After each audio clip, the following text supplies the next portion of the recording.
crossed my mind when I was watching the great Kabuki in action. And Mr. Hart, I will place this question to you as delicately as I can. I mean, no offense to anyone involved, but it appears to me that Kabuki is a person who is almost out of control. Well, let me just say this. Anyone's face that's been put into the hot coals, that changes your attitude. But what I mainly want to talk about, Mr. Soley, and I only need a few minutes. A few years ago, I was the number in Atlanta. And when Gary Hart talked, everybody listened. But there was a man by the name of Wrestling Number 2. Now, Number 2, I've chased you all over the Southwest. Fort Worth, Dallas. I've chased you through Florida. I've chased you through Louisiana, and I couldn't get you. But in Atlanta, Georgia, sooner or later, the boogeyman's gonna get you if you don't watch out. I'm sorry, but that's the way I feel. And Number 2, the only reason Gary Hart and Kabuki are in Atlanta is for you, Number 2, because you hurt me bad. And now I'm going to hurt you bad. And that's all I got to say. Fair enough. Gary Hart, the manager and mentor to the great Kabuki. And Kabuki right now going up against Bob McKenzie in this standby match. And, well, a warning has been well served by Mr. Hart on Wrestling 2. So let's wait now for the bell to ring. Kabuki enters the ring, and again you see the ritualistic manner in which Kabuki always enters the ring, and constantly changing his attire, his approach, his methodology, and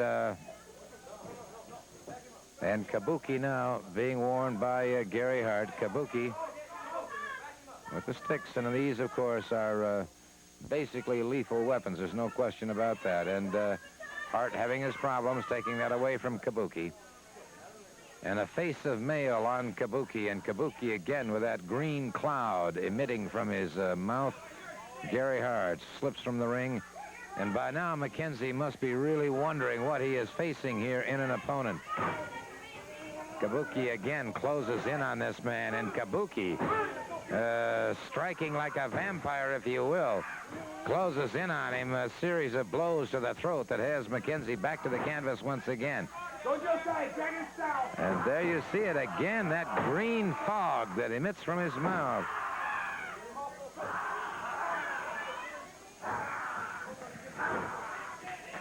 Most unusual individual. And difficult to put into exact words exactly what we are seeing here in this man, Kabuki. Kabuki on that top rope crashes down on McKenzie once again. And you can hear perhaps the voice of Gary Hart continuing to issue some sort of instructions to Kabuki. McKenzie tried a headbutt to the midsection. Kabuki retaliates with a chop to the side of the head. Kabuki, beautiful savate-type blow with a kick. And it is Kabuki again with a chop to the back of the this man, McKenzie. McKenzie in trouble. And it is Hart. And, of course, Gary Hart will keep up a running monologue outside the ring. He'll talk to his man. He'll talk to the opponent. And he tries to create an aura of confusion, and that's exactly what he does. It's not the top. He's going to walk down. He's going to walk down. Well, let's see what he's done. Look at this man. He walked down. He didn't walk down the ropes. And he's saying something to Kabuki, and once again now McKenzie fires to the midsection. McKenzie arm whips Kabuki. Kabuki caught him and almost ripped his head off. And it is Kabuki catching him again, a variation of a fireman carry, and drives that fist in Kabuki again. And this is the strange part about Kabuki. Very ceremonial. McKenzie trying to power out could not. He was completely out of power at that particular point. And Kabuki in that strange ritualistic spin Now, Ric Flair in action before he became World Heavyweight Champion. Right now, we're going to listen to the change in this man after he has become the NWA World Heavyweight Champion. Here's Ric Flair. You know, they tell me that all over the country now, they're having a problem in the classroom because every male student has all of a sudden changed his course of thinking. The teachers say, what do you want to be when you get out of school? And for those that are physically fit enough to answer, they say, I want to be like Ric Flair. I want to be the world champion. I want to wear the finest clothes money can buy and the prettiest jewelry. I want to ride in the biggest cars, and I want to date the finest women alive. Oh, I want to be like Ric Flair so bad. I want to hold that 10 pounds of gold. I want to be the champion. Well, there's only one Ric Flair. I hate to disappoint all of you out there. There's only one Ric Flair. Learn to love it. Learn to believe it. Because that's the way it is. Atlanta, Georgia. Dusty Rhodes, you know how embarrassing it is for me, one of the most gorgeous human beings on the face of this earth, to stand out here with tape on my head, stitches underneath, as a result of something you've done to me? You think about this long and hard, Rhodes. You may have been a world champion twice, and you may be the idol of all Atlanta, but brother, you are not the world champion. Now I am, and I command the respect. And this time, my friend, I won't take you as lightly as I did. We're going to be in that Omni again, brother, and you're going to answer to me. You're going to answer to me as no other wrestler ever has. Ric Flair, the living legend. Ric Flair, the world champion, your world champion. And in the Omni, brother, I'm going to take it to you until you look me in the eye and say, Flair, I've had enough. I'm sorry I tried. Woo! Okay, waiting now for Ray Stevens to, and now he is approaching the ring. Ray Stevens going up against Rick Benefield. One fall, 10-minute time limit. And Stevens in the purple trunks very quickly pulls him back into the ropes and explodes with forearms. Stevens drives that knee to the midsection as Benefield to the canvas. Benefield, whose birthplace was Salisbury, North Carolina, very much into weightlifting, hunting, wrestling. He enjoys employing the figure 4 when he can. We're referring, of course, to Benefield. Ray Stevens, of course, certainly one of the greats in professional wrestling. Stevens dominating his man at this particular point in time. Stevens has him up. Full body slam. Ray Stevens, of course, typifies some of the great international stars we've been talking about. Again, we might mention Austin Idol returning, Stan Hansen, the Anderson brothers, the World Tag Team Champions, back in action again. Gene Anderson, coming back from an injury, has trimmed down and looks to be in, very frankly, the best physical condition I've ever seen him in. Benefield driven from the ring by Ray Stevens. Stevens can do it all. Has wrestled worldwide on a number of tours. Snap mares Benefield back into the ring.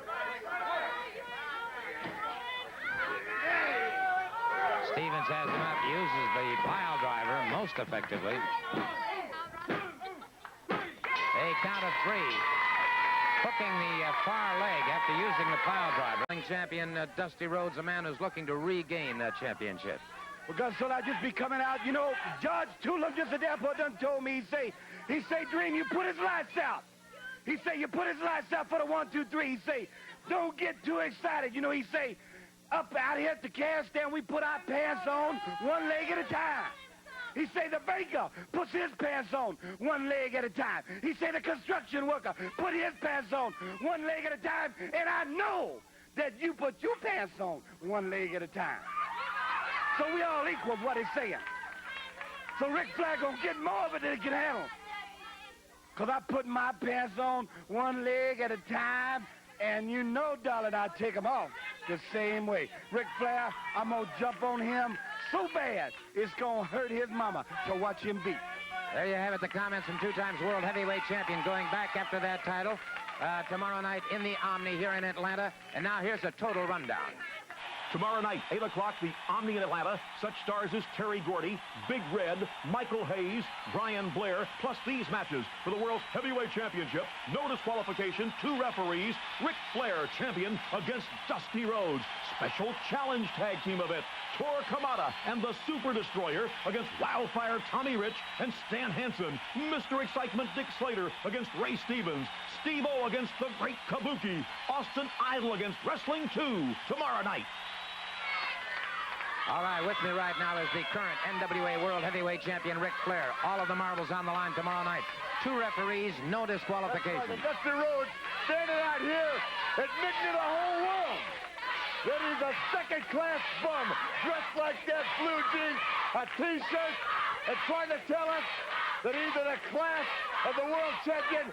No way. Rhodes, you are the son of a plumber. You are second-rate. And you've got a mile to go, brother. Now, wait a minute, Foley. He doesn't belong out here in my time. Look at him.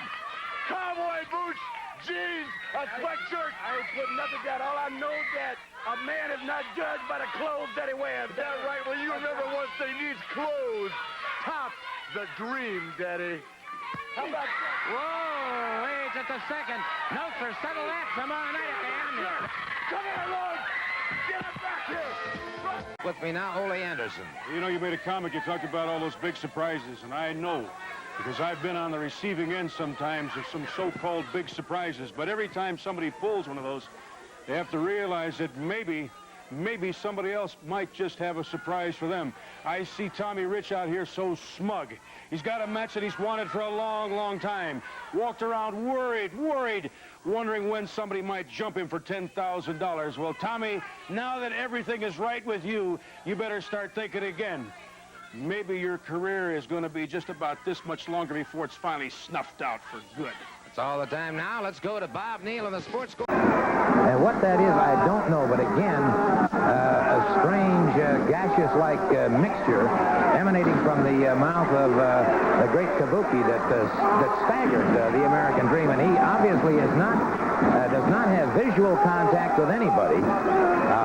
And whatever this was caught him in the face, and he does not have any sort of visual, and I'm beginning to think any sort of recognition factor at all.